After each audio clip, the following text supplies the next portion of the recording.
बार की बात है।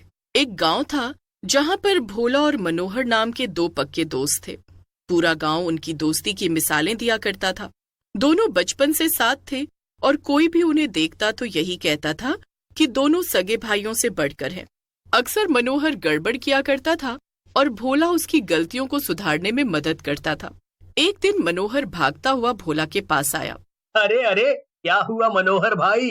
तुम इतनी तेजी से क्यों भाग रहे हो? क्या तुम्हारे खेत में फिर से सांड घुस आया है? अरे नहीं नहीं भोला, मैं तो एक बहुत बड़ी खुशखबरी लेकर आया हूँ। मेरी नौकरी लग गई है। अरे वाह, ये तो बहुत ही खुशी की बात है मेरे दोस्त। मैं सच में तुम्हारे लिए बहुत खुश हूँ। लेकिन भोला, मेरी नौकरी दूर बड़े शहर में लगी है और मुझे वहीं जाना होगा। मनोहर की ये बात सुनकर भोला थोड़ा उदास हो जाता है। तुम बिल्कुल भी फिक्र मत करो भोला, मैं तुमसे मिलने आता रहूंगा।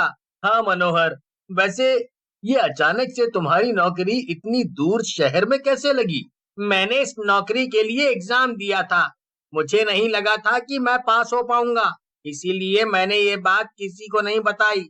पर देखो, मैं पास हो गया। वाह मनोहर, ये तो कमाल है। पर तुम एक बार अच्छे से सोच लो, ऐसा क्या है जो हमारे इस गांव में नहीं है? भला तुम इतनी दूर क्यों जाना चाहते हो? कहीं तुम्हारा ये फैसला गलत ना साबित हो जाए।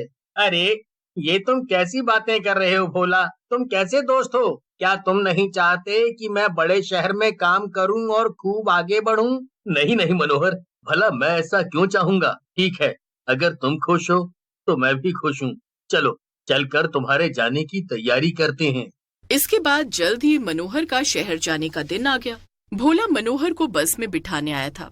5 साल बीत गए लेकिन मनोहर एक भी बार गांव नहीं आया। एक आध बार भोला उससे मिलने शहर जरूर आया था, लेकिन समय की कमी होने के कारण मनोहर उसके साथ गांव नहीं जा पाता था। दूरियां होने के बाद भी मनोहर और भोला की दोस्ती में कोई कमी नहीं आई थी। ऐसे ही काफी वक्त बीत गया और भोला की शादी हो गई। एक दिन भोला ने मनोहर को फोन किया। क्यों भाई मनोहर, कितने साल बीत गए हैं और तुम एक बार भी गांव नहीं आए? अरे, अब तो आ जाओ, अब तो तुम्हारी भाभी भी आ गई है। भोला, मैं जल्दी ही आता हूँ। मुझे तुमसे बहुत ही जरूरी बात करनी है। अच्छा, ठीक है। अभी मैं चलता हूँ। मैं तुमसे जल्दी ही मिलूंगा। इतना कहकर मनोहर ने फोन काट दिया। भोला को मनोहर का बर्ताव काफी अजीब लगा, लेकिन वो अपने कामों में व्यस्त हो गया। उसने अपनी पत्नी राधा को बुलाया और उससे बोला। सुनो, मैंने तुम्हें बताया था ना कि मेरा बचपन का एक दोस्त है मनोहर। वो जल्दी ही हमारे घर आने वाला है। अरे वाह, हाँ मैंने उनके बारे में आपके मुंह से इतना सुना है। अच्छा है, मैं भी उनसे मिलना चाहती हूँ। चलिए अब चलकर खाना खा लीजिए और सो जाइए। इसके बाद ठीक 3 दिन बाद भोला के दरवाजे पर दस्तक हुई। भोला घर पर नहीं था और उसकी पत्नी ने दरवाजा खोला। सामने मनोहर खड़ा था। मनोहर की हालत कुछ खराब सी लग रही थी। उसकी आंखें एकदम लाल थीं। जी, आप कौन? मैं मनोहर, मैं भोला के बचपन का दोस्त हूँ। ओह अच्छा अच्छा, आइए ना, मैंने आपके बारे में बहुत सुना है। आप बैठिए, भोला जी बस आ ही रहे होंगे। मनोहर चुपचाप एक कोने में जाकर बैठ गया और राधा उसके लिए चाय बनाने लगी। थोड़ी ही देर में भोला भी घर आ गया। मनोहर को देखते ही वो खुशी से उछल पड़ा। अरे मेरे भाई, आखिरकार तुम आ ही गए। लेकिन ये तुमने अपनी क्या हालत बना रखी है? अरे कुछ तो बोलो, तुम ऐसे चुपचाप क्यों खड़े हो? आखिर क्या हुआ है तुम्हें? और तुम उस दिन फोन पर इतने डरे हुए क्यों थे? भोला सवाल पर सवाल करता जा रहा था, लेकिन मनोहर और वो एक डरावने भूत में बदल गया। उसे देखकर राधा और भोला बहुत तेज डर गए। ये क्या है जी? ये आपका दोस्त तो एक भूत है, भूत। अरे अब क्या होगा? ये तो हम दोनों को मार डालेगा। अरे रे रे रे, चुप हो जाओ राधा, मुझे जरा उससे बात तो करने दो। मनोहर, ये ये सब क्या हो रहा है? ये तुम्हें क्या हो गया है? हाँ मेरे दोस्त, मैं मर चुका हूँ और एक भूत बन गया हूँ। लेकिन ये सब हुआ कैसे? मुझे सब कुछ। ये 3 दिन पहले की बात है भोला। मैं अपना काम खत्म करके ऑफिस से घर जाने के लिए निकल रहा था। उस समय ऑफिस में कोई भी नहीं था। कि तभी अचानक से मेरे बॉस की बेटी पूजा मेरे सामने आकर खड़ी हो गई। हाँ पूजा जी, सारा काम हो गया, अब बस घर के लिए निकल रहा हूँ। पर आप यहाँ, क्या बात है? मनोहर, मैं तुमसे कुछ कहना चाहती हूँ। दरअसल जब से मैंने तुम्हें देखा है मुझे तुमसे प्यार हो गया है और मैं तुमसे शादी करना चाहती हूँ। पूजा की बात सुनकर मनोहर हैरान हो गया और कुछ भी नहीं बोला। मनोहर, मैं कब से तुम्हें ऑफिस में देखती आ रही हूँ। कई बार सोचा कि तुम्हें बता दूं लेकिन हिम्मत ही नहीं हुई। आज बड़ी हिम्मत करके तुम्हें बता रही हूँ। ये तुम क्या कह रही हो पूजा? मेरी शादी किसी और से तय है और मैं उससे बहुत प्यार करता हूँ। मैं कभी भी तुमसे शादी नहीं कर सकता। क्या तुमने मुझे मना किया? पूजा को? इतनी हिम्मत? तुम जानते नहीं हो क्या कि मैं कौन हूँ? मैं तुम्हारे बॉस की बेटी हूँ। मुझे मना करके तुम अपनी नौकरी को खतरे में डाल रहे हो। हाँ, मुझे बहुत अच्छे से पता है कि तुम कौन हो, लेकिन मैं बस तुम्हें सच बता रहा हूँ। इतना कहकर मनोहर घर चला जाता है। उस दिन वो भोला को डर के मारे फोन कर देता है। मनोहर ने पूजा को मना तो कर दिया था, पर उसे इस बात से बहुत डर लग रहा था कि कहीं बात उसकी नौकरी पर ना आ जाए। अगले दिन मनोहर सीधा अपने बॉस के पास जाता है और पूजा भी वहीं थी। सर, आप प्लीज पूजा को समझाइए कि मैं इससे शादी नहीं कर सकता हूँ।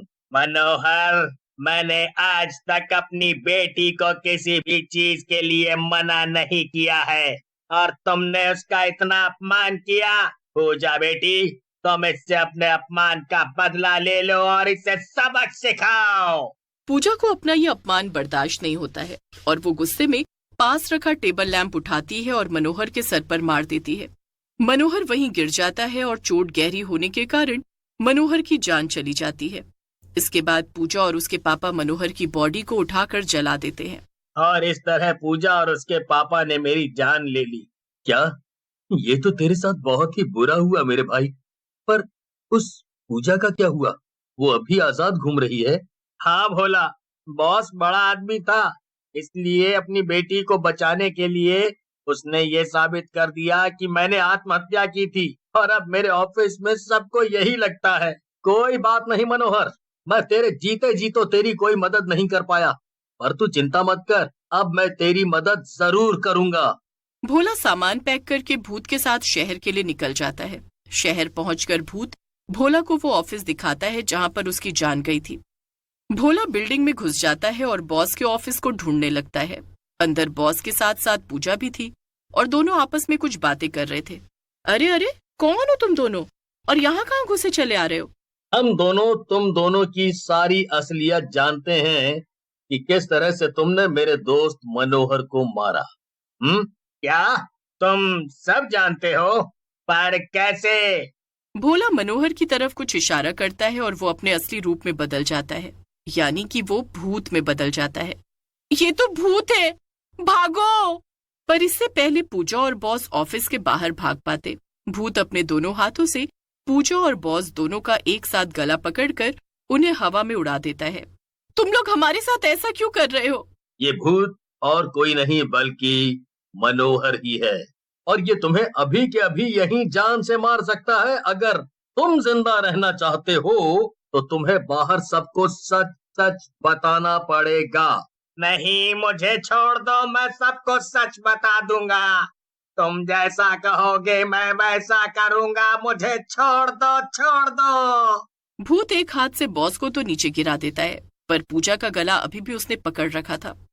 बॉस भूत के पैर पकड़ लेता है। ये सुनकर भूत बॉस की बेटी पूजा को भी नीचे गिरा देता है।